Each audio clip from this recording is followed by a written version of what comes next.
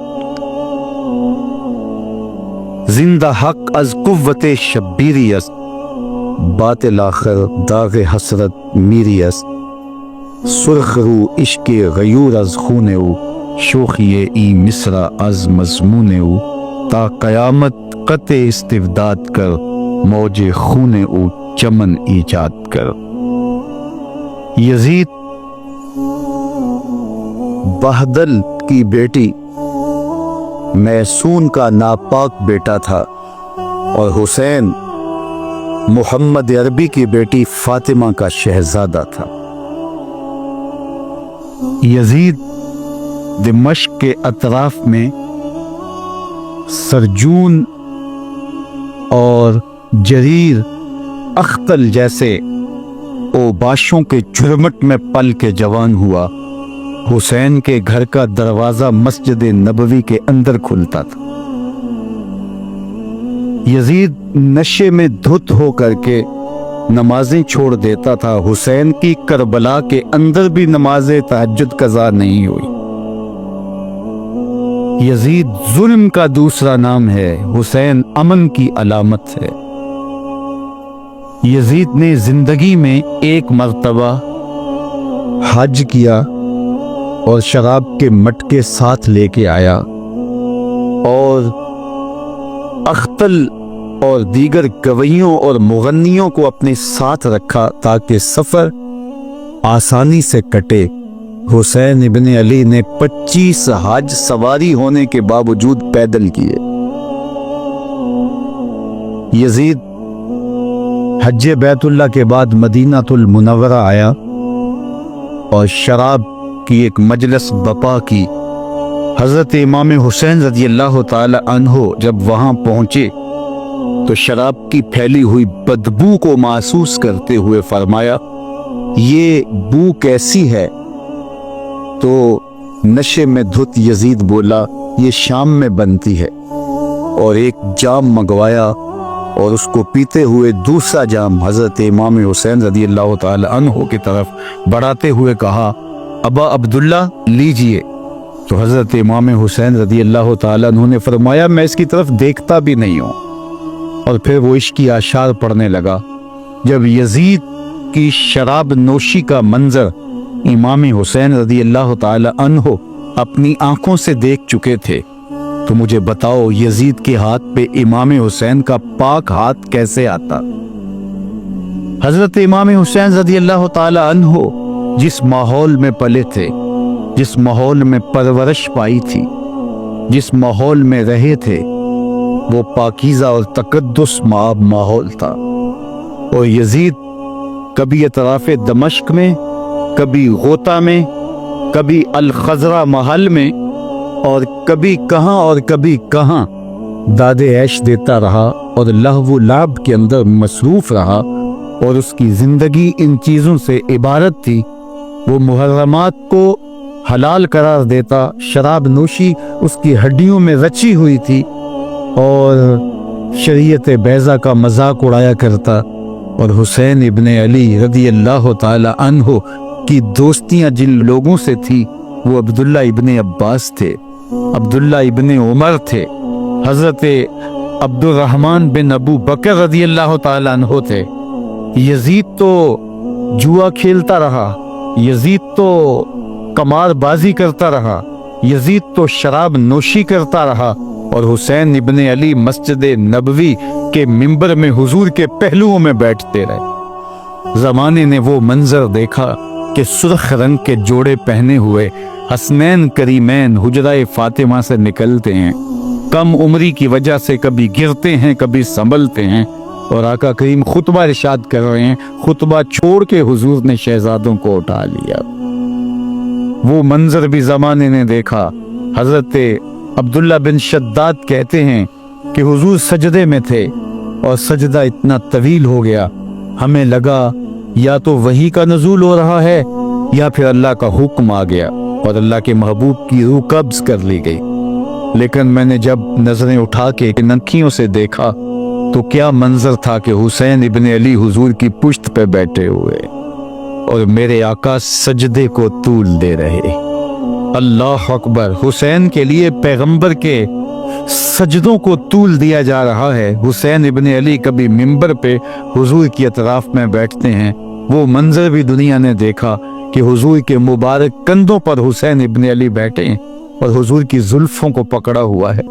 تو حضرت عمر رضی اللہ تعالیٰ عنہ دیکھ کے کہتے ہیں واہ واہ کیسی سواری میسر آئی حسین ابن علی کو۔ تو میرے آقا مسکرا کے کہتے ہیں عمر سواری دیکھتے ہو سوار بھی تو دیکھو۔ اللہ اکبر! حضرت اسامہ بن زید بن حارثہ رضی اللہ تعالیٰ عنہ فرماتے ہیں رات کا ایک پہر گزر گیا اور مجھے حضور سے کوئی کام تھا۔ میں آقا کریم کی خدمت میں حاضر ہوا، در دولت پہ دستک دی۔ حضور تشریف لائے تو چادر اوڑی تھی، بکل کی ہوئی تھی میرے حضور نے، تو میں نے اپنی حاجت کہی تو حضور نے میری حاجت پوری کر دی۔ لیکن ایک منظر میں نے دیکھا کہ حضور نے جو چادر کی بکل فرمائی تھی اس کے اطراف میں پہلوؤں میں ابھار تھے، جس طرح اندر کوئی ہو۔ مجھ سے نہ رہا گیا، میں نے پوچھ لیا، میں نے کہا بندہ نواز چادر کے اندر کیا ہے؟ فکشفہ، تو حضور نے چادر کو کھول دیا۔ فیض الحسن والحسین علی ورکہ، تو کہتے ہیں میں نے اپنی آنکھوں سے دیکھا ایک پہلو سے امام حسین لپٹے ہوئے تھے، ایک پہلو سے امام حسن لپٹے ہوئے تھے۔ فرمایا یہ میرے بیٹے ہیں، یہ میری بیٹی کے بیٹے ہیں، اے اللہ میں ان سے پیار کرتا ہوں، تو بھی ان سے پیار کر، جو ان سے پیار کرے اس سے بھی پیار کر۔ ان کی محبت کا درس دیا، ان کے پیار کا سبق پڑھایا، کہا ان سے پیار کرنے والا میرے سے پیار کرنے والا ہے، ان سے بغض رکھنے والا میرے سے بغض رکھنے والا ہے۔ ان کی تکلیف حضور کو بے چین کر دیتی تھی۔ حضرت سیدہ فاطمہ الزہرا رضی اللہ تعالی عنہ کے گھر کے قریب سے گزرے تو حضرت امام حسین کے رونے کی آواز آ رہی تھی، تو آقا کریم علیہ السلام نے فرمایا کہ فاطمہ حسین کو چپ کرواؤ، الا تعلمی ان بقاءہ یوزینی، تو جانتی نہیں حسین کا رونا مجھے دکھ دیتا ہے۔ حسین ابن علی کو حضور رونے نہیں دیتے تھے، ان کو دکھی نہیں ہونے دیتے تھے، کیونکہ رسول اللہ صلی اللہ علیہ وسلم جانتے تھے کہ یہ کتنے دکھ سہے گا، کتنی تکلیفوں سے گزرے گا اور کتنے مصائب سہے گا۔ زمانے نے وہ گھڑیاں بھی دیکھی کہ حضرت حذیفہ بن یمان رضی اللہ تعالیٰ عنہ فرماتے ہیں کہ میں حضور کی خدمت میں نماز مغرب کی ادائیگی کے لیے حاضر ہوا، اور میں نے یہ اجازت خاص طور پہ اپنی ماں سے اس شرط پہ لی تھی کہ امی آپ مجھے اجازت دیں، میں حضور کی خدمت میں حاضر ہوتا ہوں، مغرب کی نماز بھی ادا کروں گا اور پھر حضور سے عرض کروں گا حضور میرے لیے اور میری ماں کے لیے بخشش کی دعا کر دیجئے۔ ماں نے اس شرط پہ اجازت دے دی اور میں حضور کی خدمت میں آ گیا، نماز مغرب ادا کی، سلام پھرا تو میرے دل میں آرزو تھی میں حضور سے عرض کروں حضور میرے لیے اور میری ماں کے لیے مغفرت کی بخشش کی دعا کر دیں، لیکن حضور عبادات میں، ذکر میں، نوافل میں ایسے مشغول ہوئے کہ میں آرزو رکھنے کے باوجود بھی عرض نہ کر سکا۔ خیر نماز عشاء کا وقت ہوا، اذان پکاری گئی، حضور مصلی پہ آئے، نماز پڑھی، سلام پھرا تو میرے دل میں پھر خیال آیا کہ ماں سے ایک نماز کی چھٹی لی تھی، نمازیں بھی 2 ہو گئیں، ماں نے جاتے ہی پوچھنا ہے حضور سے میرے لیے اور اپنے لیے مغفرت کی بخشش کی دعا کروائی تھی تو کیا جواب دوں گا، اور حضور اٹھے اور کاشانہ اقدس کی طرف چل دیے۔ اب میرے دل میں یہ خیال رہ کے آ رہا تھا کہ ماں کو کیا جواب دوں گا، میں تو حضور سے بخشش و مغفرت کی دعا کروا ہی نہیں سکا۔ جب حضور چل پڑے تو غیر ارادی طور پہ میں بھی حضور کے پیچھے چل پڑا، چلنے میں تھوڑی سی رفتار تیز ہو گئی جس سے قدموں کی آہٹ پیدا ہوئی، تو جب آواز پیدا ہوئی تو حضور نے رخ پھیرے بغیر فرمایا من ھذا، میرے پیچھے پیچھے کون آ رہا ہے؟ پر خود ہی کہا حذیفہ تو نہیں، تو میرا دل دھڑک رہا تھا، قلت نعم، میں نے کہا جی حضور میں حذیفہ ہوں۔ فرمایا ما حاجتوں کا غفر اللہ لک ولامک، کیا کام ہے اللہ تجھے بھی بخش دے، تیری ماں کو بھی بخش دے۔ اب جو کام تھا وہ جنبش لب سے پہلے ہی ہو گیا، یہاں تو لفظوں کا سہارا بھی نہیں لینا پڑتا، وہ بند لبوں کی بولیاں بھی سنتے ہیں۔ اقبال بولا ہے فروغت صبح آثار و دہور، چشم تو بینندائے ما فی الصدور، تیری نظر تو سینوں کے چھپے راز بھی دیکھتی۔ تو کہا ما حاجتوں کا غفر اللہ لک ولامک، اللہ تجھے بخش دے، تیری ماں کی بھی مغفرت کر دے، کیا کام ہے؟ اب جو کام تھا وہ تو ہو گیا۔ تو میرے حضور نے ارشاد فرمایا حذیفہ سنو، ابھی ایک فرشتہ آیا ہے جو اس سے قبل دھرتی پر پہلے کبھی نہیں آیا، آج پہلی مرتبہ اللہ سے اجازت لے کے 2 کام کرنے آیا ہے، ایک تو مجھے سلام کرنے آیا ہے اور دوسرا خوشخبری دینے آیا ہے کہ آپ کی بیٹی فاطمہ جنتی عورتوں کی سردار ہے اور حسن اور حسین جنتی جوانوں کے سردار۔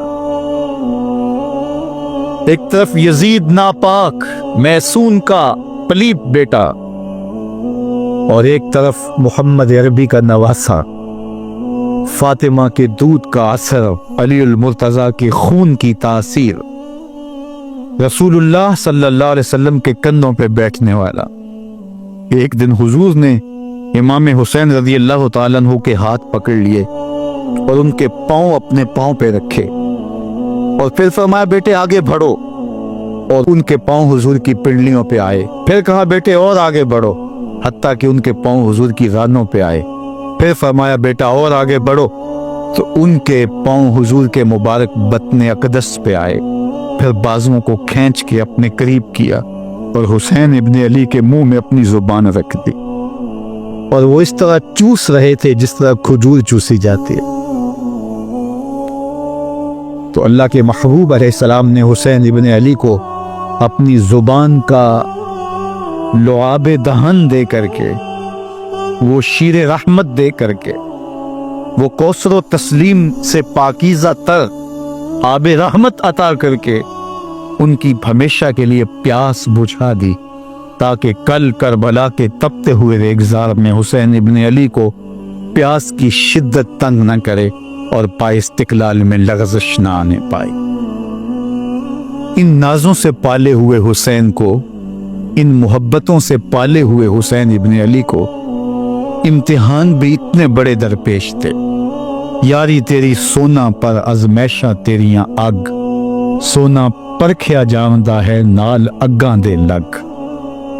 جتنا بڑا شخص ہوتا ہے اتنی آزمائشیں بھی بڑی ہوتی ہیں۔ پیغمبر رحمت کی آغوش میں کھیلنے والا، حجرہ فاطمہ کا جانشین، مصلی رسول کا وارث، منبر رسول صلی اللہ علیہ وآلہ وسلم پر حضور کے مبارک پہلو اور گود میں بیٹھنے والا حسین، حضور کی زبان چوسنے والا حسین، حضور کے کندھوں پہ سواری کرنے والا حسین، آقا کریم علیہ الصلوۃ والسلام کے مبارک سجدے کی حالت کے اندر حضور کی پشت پہ کھیلنے والا حسین، جس حسین کا دروازہ مسجد نبوی کے اندر کھلتا تھا اور یزید کی کرتوتوں کے چشمدید گواہ تھے۔ یزید جب تخت نشین ہوتا ہے تو اسے یہ فکر ہوتی ہے کہ امام حسین، عبداللہ بن زبیر، عبداللہ بن عمر، عبداللہ ابن عباس یہ میری بیعت کریں، اور وہ ولید بن عقبہ کو لکھتا ہے کہ ہر صورت میں ان کی بیعت لو، اور اگر بیعت نہ دیں تو سختی کرو۔ حضرت امام حسین رضی اللہ تعالی عنہ کو بلاوا آتا ہے کہ آپ کو دارالامارت میں گورنر ہاؤس میں بلایا جا رہا ہے۔ ولید بن عقبہ کا پیغام آپ کو پہنچتا ہے۔ آپ اس وقت فرماتے ہیں کہ اس وقت جو پیغام پہنچا ہے وہ کسی خطرے سے خالی نہیں ہے، تو کچھ سواروں کو ساتھ لیا، کہا تم دارالامارت کے باہر کھڑے رہنا، اگر میری آواز بلند ہوئی تو اندر آ جانا، ورنہ تم انتظار کرنا۔ آپ اندر گئے۔ ولید بن عقبہ نے مروان کو بھی بلایا تھا۔ مروان بن حکم یہ گورنر مدینہ ولید سے پہلے رہ چکا ہے، تو اس نے مشورہ دیا کہ سختی کی جائے۔ خیر ولید بن عقبہ نے کہا کہ یہ خط ہے، حضرت امیر معاویہ کا انتقال ہو گیا اور یزید تخت نشین ہوا ہے، لہٰذا وہ آپ سے بیعت کا مطالبہ کرتا ہے۔ تو حضرت امام حسین رضی اللہ تعالیٰ عنہ نے فرمایا کہ میرے جیسا شخص یوں چھپ کے بیعت نہیں کر سکتا، اور آپ واپس پلٹے۔ مروان بن حکم نے ولید بن عقبہ کو کہا کہ یہ موقع ہے جانے نہ دیا جائے، اگر یہ نکل گئے تو دوبارہ تم قابو نہیں پا سکو گے اور یہیں قتل کر دیا جائے۔ حضرت امام حسین رضی اللہ تعالیٰ عنہ نے یہ بات سن لی۔ کہتے ہیں حضرت امام حسین انہی قدموں کے بل واپس پلٹے اور مروان بن حکم سے مخاطب ہو کے کہا، مروان کیا بولو ہے؟ وہ خاموش ہو گیا۔ فرمایا تو جانتا نہیں ہم کون ہیں؟ آنا حسین ابن علی ابن ابی طالب، میں حسین ہوں، میں علی کا بیٹا ہوں۔ ہمارے گھر میں قرآن اترتا رہا ہے، وحی کا نزول ہوتا رہا ہے، اور یزید فاسق ہے، فاجر ہے، مسلمانوں کا قاتل ہے اور شرابی ہے۔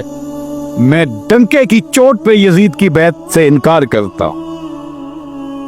بس حیدری کچھار سے محمدی شیر نکل آیا ہے۔ اب اوسان خطا ہو گئے، راستہ چھوڑ دیا، واپس آئے، سیدہ زینب سے ملے، کہا مدینے کو چھوڑنا پڑے گا۔ کہا بھیا کیا ہوا؟ کہا یزید بیعت لینے پہ مصر ہے اور میں کسی صورت بھی بیعت نہیں کروں گا۔ رسول اللہ کا مدینہ ہمارے خون سے لالازار بنے گا۔ میں نہیں چاہتا کہ حضور کے شہر نور کی حرمت پامال ہو۔ دوستو وہ کیسا منظر ہوگا جب حسین ابن علی نے آخری حاضری حضور کے روضے پہ دی ہو۔ حاجی یا معتمر 10 دن کے لیے، 8 دن کے لیے، 20 دن کے لیے مدینہ المنورہ عارضی سکونت اختیار کرتا ہے، اور حضور کے روضہ انور سے، اس شہر نور سے، ان گلیوں سے، ان بام و در سے ایسا مانوس ہو جاتا ہے کہ جب واپس پلٹ رہا ہوتا ہے ان دعاؤں کے ساتھ کہ دوبارہ آنا بھی نصیب ہو، اور اسے لگتا ہے کہ میں دوبارہ بھی بلایا جاؤں گا، لیکن اس کے باوجود شہر حبیب چھوڑنا قیامت سے کم نہیں ہوتا۔ اعظم چشتی مرحوم آخری بار جب حضور کے روضہ انور پہ گئے تو بیمار تھے، ویل چیئر پہ تھے۔ باب بقی سے باہر نکلے تو خادم سے کہا کہ میری ویل چیئر پیچھے سے کھینچو تاکہ میرا رخ روضہ انور کی طرف رہے، اور وہ پیچھے سے کھینچتا چلا جا رہا ہے، اور جب باب مکہ سے پیچھے جنت البقیع کے قریب سے گنبد خضرا نگاہوں سے اوجل ہونے لگا تو اعظم چشتی مرحوم نے کہا، جان بدن سے نکلتی ہے اعظم، جان بدن سے نکلتی ہے اعظم، کوئی آسان ہے مدینے سے جدا ہونا، کوئی آسان ہے مدینے سے جدا ہونا۔ یہ اس شخص کی کہانی ہے جو 10 دن 5 دن مہینہ 2 ماہ وہاں رہتا ہے اور پھر اس شہر کو چھوڑ کے آنا اس کے لیے آسان نہیں ہوتا۔ اور مجھے بتاؤ کہ حسین جو پیدا مدینے میں ہوا، جس کے گھر کا دروازہ مسجد نبوی کے اندر کھلتا تھا، جو مسجد نبوی کے اندر پرورش پا کے جوان ہوتا ہے اور مدینے کی گلیوں میں کھیلتا رہا، اس حسین ابن علی کے لیے مدینہ چھوڑنا، اور پھر وہ اس بات کا علم اور شعور رکھتے تھے کہ یہ آخری بار حضور کے در پہ حاضری، دوبارہ اس شہر نور میں نہیں آ سکوں گا، تو کیا قیامت ہوگی اور کیا منظر ہوگا۔ محمد بن حنفیہ کے علاوہ خاندان نبوت کے جتنے لوگ تھے ان سب نے شہر مدینہ کو الوداع کہا، اور رات کے موقع میں مدینہ المنورہ کو، مسجد نبوی کو چھوڑ کر کے مکہ کی جانب عازم سفر ہوئے۔ 3 شعبان المعظم کو مکہ المکرمہ پہنچتے ہیں، ادھر کوفیوں کے خطوط آنے شروع ہو جاتے ہیں۔ حضرت امام حسین رضی اللہ تعالیٰ عنہ مسلم بن عقیل رضی اللہ تعالیٰ عنہ کو صورتحال معلوم کرنے کے لیے بھیج دیتے ہیں۔ 40,000 کوفی آپ کے ہاتھ پہ بیعت کر لیتے ہیں۔ ادھر 25 پیدل حج کرنے والے حضرت امام حسین 8 ذی الحج کو احرام باندھتے ہیں، لیکن آپ کو پتہ چلتا ہے کہ حاجیوں کے روپ میں قاتل چھپا دیے گئے، تو آپ اس احرام کو حج کی بجائے عمرے میں بدلتے ہیں اور کوفے کی جانب عازم سفر ہوتے ہیں۔ کائنات والو، ذرا سینے پہ ہاتھ رکھ کے دیکھو کہ یہ کتنا مشکل مرحلہ تھا۔ اس دین کی آبرو کو بچانے کے لیے حضرت امام حسین رضی اللہ تعالیٰ عنہ نے کتنا بڑا قدم اٹھایا۔ آپ کے بہی خواہ، دوست، احباب عبداللہ بن عمر یہ سارے روکتے ہیں، عبداللہ بن عباس کہتے ہیں حضرت نہ جائیے، الکوفی لا یوفی، کوفی کبھی وفا نہیں کرتے، آپ کے والد کو وہاں شہید کیا گیا، لیکن آپ ایک فرض کو نبھانے جا رہے ہیں۔ میرے غم گسارو، میرے مہربانوں، نہ روکو مجھ کو جانے دو، مجھے نانے کے دی کی ڈوبتی کشتی بچانے دو، میں جاتا ہوں کہ دنیا پر وفا کا نام رہ جائے، میں رہوں نہ رہوں پر عظمت اسلام رہ جائے۔ میں نہیں جاتا تو نبی کے گھر کی آن جاتی ہے، میں نہیں جاتا تو نبی کے گھر کی آن جاتی ہے، تمہارا دین جاتا ہے، میری غیرت ایمان جاتی۔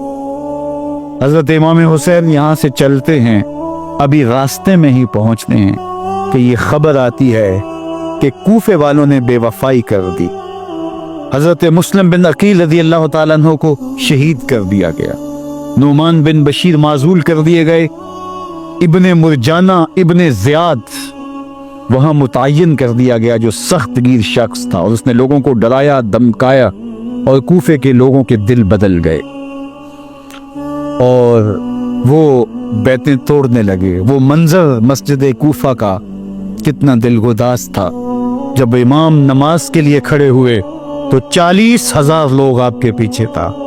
جب سلام پھیرا اور امام نے دیکھا کہ پیچھے لوگ نہیں ہیں، پھر لوگوں نے اپنے دروازے بھی بند کر لیے۔ رات کی تنہائیاں ہیں اور حضرت مسلم بن عقیل کو کوئی پناہ دینے والا نہیں۔ لوگوں نے دروازے بند کر لیے کہ کہیں ہمارے گھر میں نہ آ جائیں اور ہم مشقت اور حکومتی تشدد کا شکار نہ ہوں۔ کتنا دردناک لمحہ ہے حضرت مسلم بن عقیل رضی اللہ تعالیٰ عنہ پہ۔ اور پھر حضرت مسلم بن عقیل بے دردی سے شہید کر دیے جاتے ہیں۔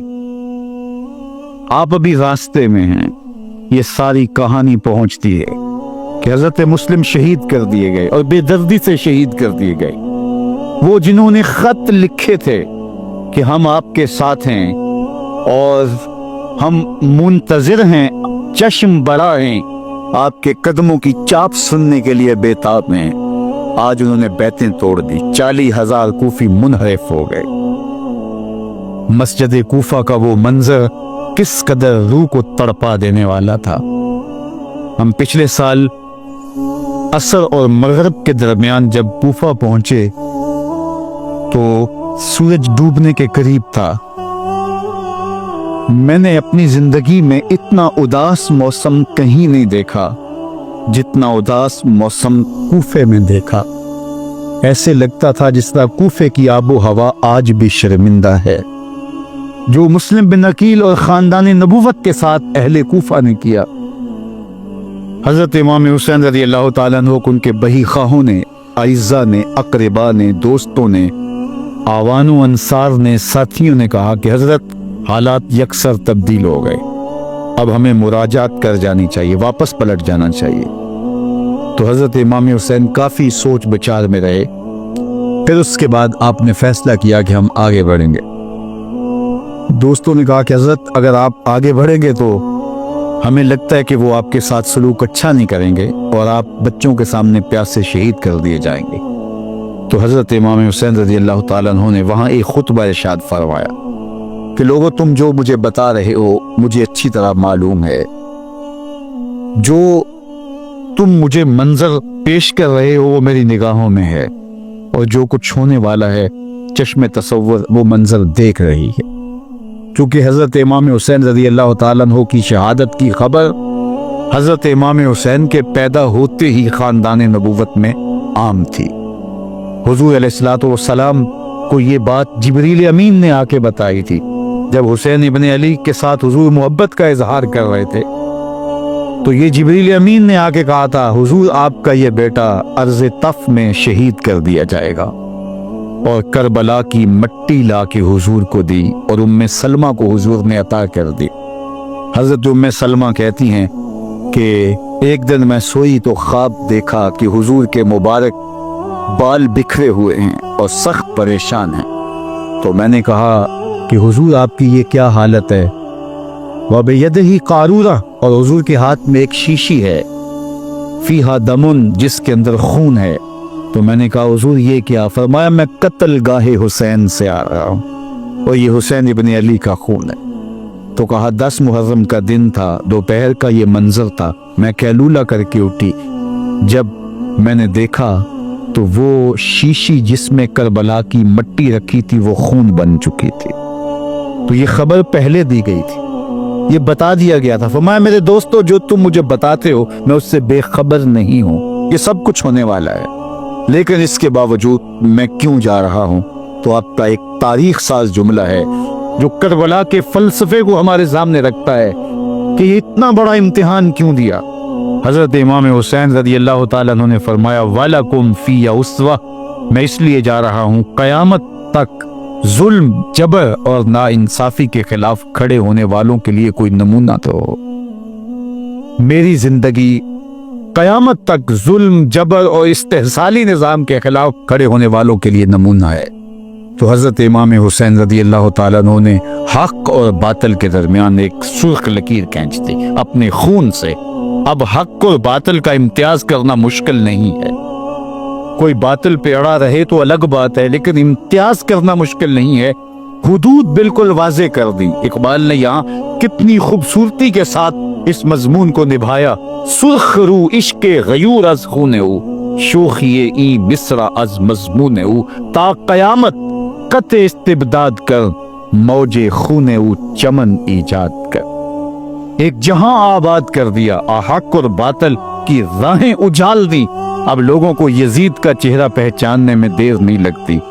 وقت کے ہر یزید کا چہرہ آسانی سے پہچانا جا سکتا ہے۔ یہ معرفت زمانے کو کروائی کس نے؟ حسین ابن علی نے کروائی رضی اللہ تعالی عنہ۔ تو حضرت امام حسین نے فرمایا کہ جو میرے ساتھ ہونے والا ہے میں اچھی طرح جانتا ہوں، لیکن میں اس کے باوجود آگے بڑھوں گا۔ پھر بڑھے اور کربلا میں جا کے خیمہ زن ہو گئے۔ 7 محرم کو پانی بند کر دیا گیا۔ پانی بند ہوا تو کھانا بھی میسر نہیں تھا، لیکن ذکر پانی کا ہوتا ہے اس لیے کہ کھانے کے بغیر انسان کئی دن کاٹ لیتا ہے، لیکن پانی کے بغیر گزر نہیں ہوتی۔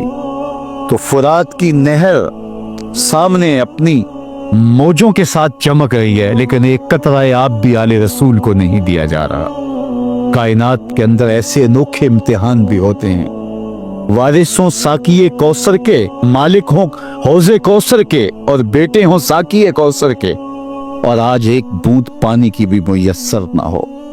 صبر کا امتحان ہے، عزیمت کا امتحان ہے۔ حضرت امام حسین رضی اللہ تعالیٰ عنہ خیمہ زن ہو گئے۔ 3 دن تک پانی بند رہتا ہے۔ 9 محرم کو رات کی تنہائی میں حملہ آور ہونا چاہتے ہیں، لیکن آپ نے کہا کہ ہمیں اللہ کے حضور عبادت اور ذکر کے لیے وقت دیا جائے۔ ساری رات ذکر میں گزرتی ہے، عبادات میں گزرتی ہیں۔ رات کے اندھیرے میں آپ چراغ بجھا دیتے ہیں۔ آوان و انصار کو کہتے ہیں کہ ان کی دشمنی میرے ساتھ ہے، انہیں میرا خون چاہیے۔ اگر تم رات کی تاریکی میں نکل جاؤ تو میں تم سے کوئی مواخذہ نہیں کروں گا، اور یہ بھی تمہارا پیچھا نہیں کریں گے، اس لیے کہ ان کا مطلوب تم نہیں ہو، ان کا مطلوب میں ہوں۔ جب چراغ جلایا تو کوئی بھی نہیں گیا۔ مسلم بن اوسجہ کھڑے ہو کے کہتے ہیں، حضرت اگر ہمارے بدن کو 70 بار کاٹا جائے اور جلایا جائے اور ہواؤں میں اڑا دیا جائے پھر بھی آپ کا ساتھ نہیں چھوڑیں گے۔ 70 سال کے بوڑھے ہیں حبیب بن مظاہر، کہتے ہیں حضرت آپ کو چھوڑ کے جائیں کہاں؟ آپ کو چھوڑ کے جائیں کہاں؟ کوئی ساتھ چھوڑنے کے لیے تیار نہیں ہے۔ پیاس ہے، سخت گرمی ہے، کربلا کا ماحول ہے۔ 72 افراد اور خاندان کی خواتین میدان کربلا میں خیمہ زن ہیں۔ دوسری طرف لشکر اعداء اشقیا 22,000 کی تعداد میں مقابلے میں، ایک روایت 30,000 کی ہے۔ ان صرف 72 پیاسے لوگوں کے لیے اتنے لوگوں کو جمع کرنے کا مقصد خوف زدہ کرنا تھا۔ شرط ہے کہ یزید کی بیعت کر لیں، محاصرے توڑ دیں گے، پانی دستیاب ہوگا، اعزاز و اکرام سے نوازا جائے گا، خزانوں کے منہ کھول دیے جائیں گے۔ لیکن حسین ابن علی کہتے تھے سب کچھ لٹ جائے گا، باطل کے ہاتھ پہ ہاتھ نہیں رکھتا۔ اللہ اکبر۔ اب صبح طلوع ہوتی ہے، عاشور کا دن چڑھتا ہے، سورج اپنی پوری تمازت کے ساتھ گرمی برسا رہا ہے۔ آج خاندان نبوت کا امتحان زمانے نے دیکھنا۔ رسول اللہ کا لعاب چوسنے والا اس کے صبر کا آج امتحان ہے۔ حضور کے کندھوں پہ کھیلنے والے حسین کا آج امتحان ہے۔ اللہ اکبر۔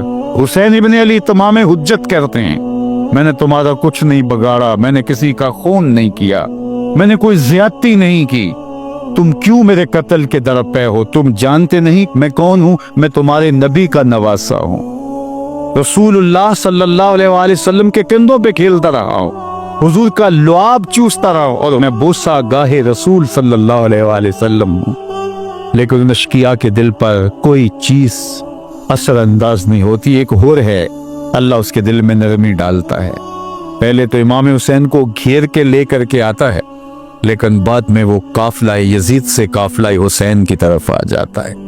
امام حسین فرماتے تو دنیا میں بھی ہو رہے، آخرت میں بھی ہو رہے، آزادی مل جاتی ہے۔ باقی 22,000 کا لشکر جرار امام حسین کے قتل کے در پہ ہے۔ پھر تاریخ نے خاندان نبوت کا وہ انوکھا امتحان دیکھا۔ حضرت امام حسین کے بچے، بالخصوص خواتین، پیاس کی شدت میں حلق خشک ہے۔ حضرت سکینہ تڑپ کے اپنے باپ سے کہتی ہیں کہ مجھے 6 ماہ کے علی اصغر کی پیاس نہیں دیکھی جا رہی۔ بچے کو ہاتھوں پہ اٹھاتے ہیں اور نہر فرات کے کنارے پہنچ کے فرماتے ہیں اشک کی آنکھ سے مخاطب ہو کے، تمہارا معاملہ میرے ساتھ ہے، اس 6 ماہ کے بچے نے تمہارا کچھ نہیں بگاڑا۔ اور چلو بھر کے اس کا حلق سیراب کرنا چاہتے ہیں۔ ایک 2 شاخہ تیر آتا ہے جو حضرت علی اصغر کے گلے کو چیر دیتا ہے۔ راوی لکھتے ہیں کہ وہ عام تیر نہیں تھا، جانوروں کو شکار کرنے کے لیے جو بڑے تیر ہوتے ہیں وہ 2 شاخہ تیر تھا۔ وہ گردن کو کاٹ دیتا ہے، خون بہنے لگتا ہے، گردن لٹک جاتی۔ حضرت امام حسین وہ بہتا ہوا خون اپنے چلو میں لیتے اور آسمان کی طرف اچھال کے کہتے ہیں مالک حسین کی یہ قربانی بھی قبول فرما۔ یہ تماشا لبے بام نہیں ہے، بچہ بیمار ہو ڈاکٹر جواب دے دیں، ماں باپ کے ہاتھ پھول جاتے ہیں، زندگی کی سانسیں ابھی چل رہی ہوتی ہیں لیکن ڈاکٹر کہے کہ یہ میرے بس کا روگ نہیں ہے، کہیں اور لے جاؤ، تو زندگی کا لف و نشر غیر مرتب ہو جاتا ہے۔ میں سلام پیش نہ کروں حسین ابن علی کو، 6 ماہ کا علی اصغر ہاتھوں میں دم توڑتا ہے، گردن لٹک جاتی ہے، خون بہ رہا ہے۔ اب خیموں کی طرف بڑھ رہے ہیں لیکن زبان پہ شکایت نہیں ہے، کہتے ہیں مالک حسین کی یہ قربانی قبول کرتے۔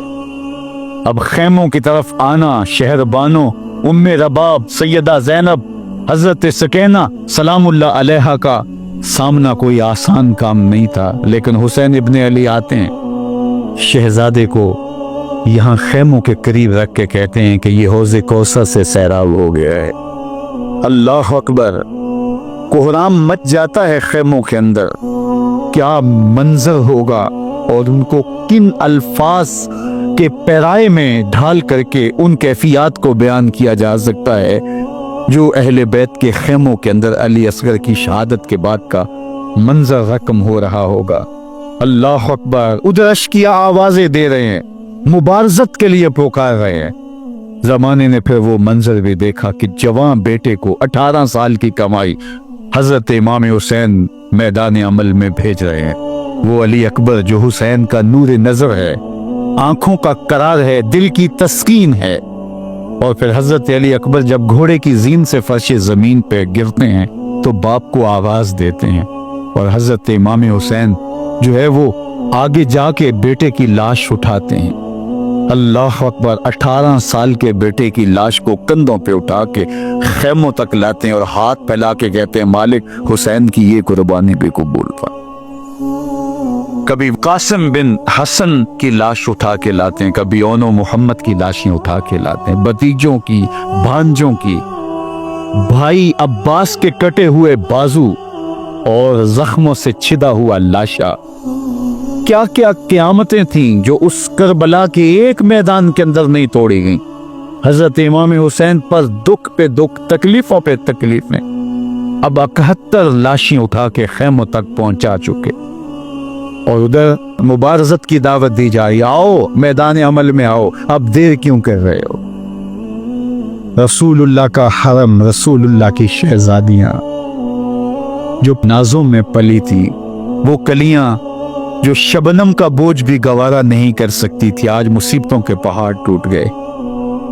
حضرت امام حسین کبھی شہربانوں کو، کبھی ام رباب کو دلاسا دیتے ہیں، کبھی حضرت زینب کو کہتے ہیں۔ حضرت زینب کربلا کے اس میدان کے اندر بڑے حوصلے کے ساتھ اپنے بھائی کے ساتھ کھڑی رہی، اپنے 2 بیٹے راہ خدا میں پیش کیے، ان کی لاشیں وصول کی، لیکن زینب جس جرأت کے ساتھ، جس پامردی کے ساتھ اس سارے منظر کو حوصلے کے ساتھ سہتی رہی، وہ یقیناً حوصلہ سیدہ زینب سلام اللہ علیہا کا ہی ہے، لیکن یہ وہ منظر تھا کہ زینب کا دل بھی ڈول گیا جب حسین ابن علی گھوڑے پہ بیٹھنے لگے اور ان کو گھوڑے میں بٹھانے والا کوئی نہیں تھا، اور جو بھی سوار جاتا پھر واپس اس کی لاش ہی آتی اور حسین ابن علی لے کے آتے۔ آج حسین ابن علی جا رہے ہیں، زندگی کا سارا سرمایہ لٹ رہا ہے، حضرت زینب سلام اللہ علیہا سنبھالے سنبھل نہیں رہی۔ حضرت امام رضی اللہ تعالیٰ عنہ اٹھے اور آپ نے حضرت زینب کو صبر کی تلقین کی اور کہا کہ صبر ہی بہترین ذریعہ ہے اور اللہ کی قربت کا ایک بہترین سبب ہے، اور ان کو صبر کی تلقین کرتے ہوئے فرمایا کہ میرے بعد تم نے اس ذمہ داری کو سنبھالنا ہے اور ان مخدرات اسلام کی، ان شہزادیوں کے پردے کی تم نے حفاظت کرنی ہے۔ اور پھر گھوڑے کی زین کس کے امام حسین لشکر اشقیاء کی طرف بڑھتے ہیں۔ اب خیموں سے سسکیوں کی آواز آ رہی ہے، ان کا سردار، ان کا تاجدار آج سب کو چھوڑ کے کربلا کے میدان کی طرف بڑھ رہا ہے۔ جرم کیا کیا، قصور کیا کیا، اس نے کیا زیادتی کی کہ آج نیزوں اور انیوں کے مقابلے میں 22,000 کا لشکر حضرت امام حسین پہ ٹوٹ پڑتا ہے۔ آپ پھر تمام حجت کرتے ہیں میں نے کسی کو قتل نہیں کیا، خون ناحق نہیں بہایا، میرے خون کے درپے کیوں ہو، اپنی آخرت کیوں برباد کرتے ہو؟ تم جانتے نہیں میں کون ہوں، میں تمہارے نبی کا نواسا ہوں۔ لیکن ابن زیاد کہتا ہے مقابلے میں آؤ۔ پھر حضرت امام حسین رضی اللہ تعالیٰ عنہ مقابلے میں آتے ہیں، اور جب گھوڑے کو ایڑ لگا کے دشمن اشقیاء پہ کوٹتے ہیں تو پھر ایسا منظر ہوتا ہے کہ وہ بھیڑ بکریوں کی طرح آگے بھاگتے ہیں۔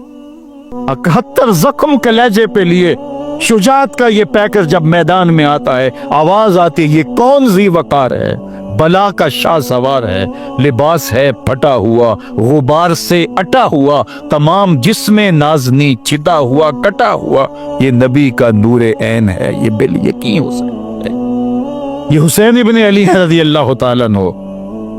پھر چاند بادلوں میں گھر جاتا ہے، شامی ہنڈے تیر برساتے ہیں، تلواروں سے آپ کے بدن پر ضربیں لگاتے ہیں اور نیزوں سے آپ کے بدن کو پرو دیتے ہیں۔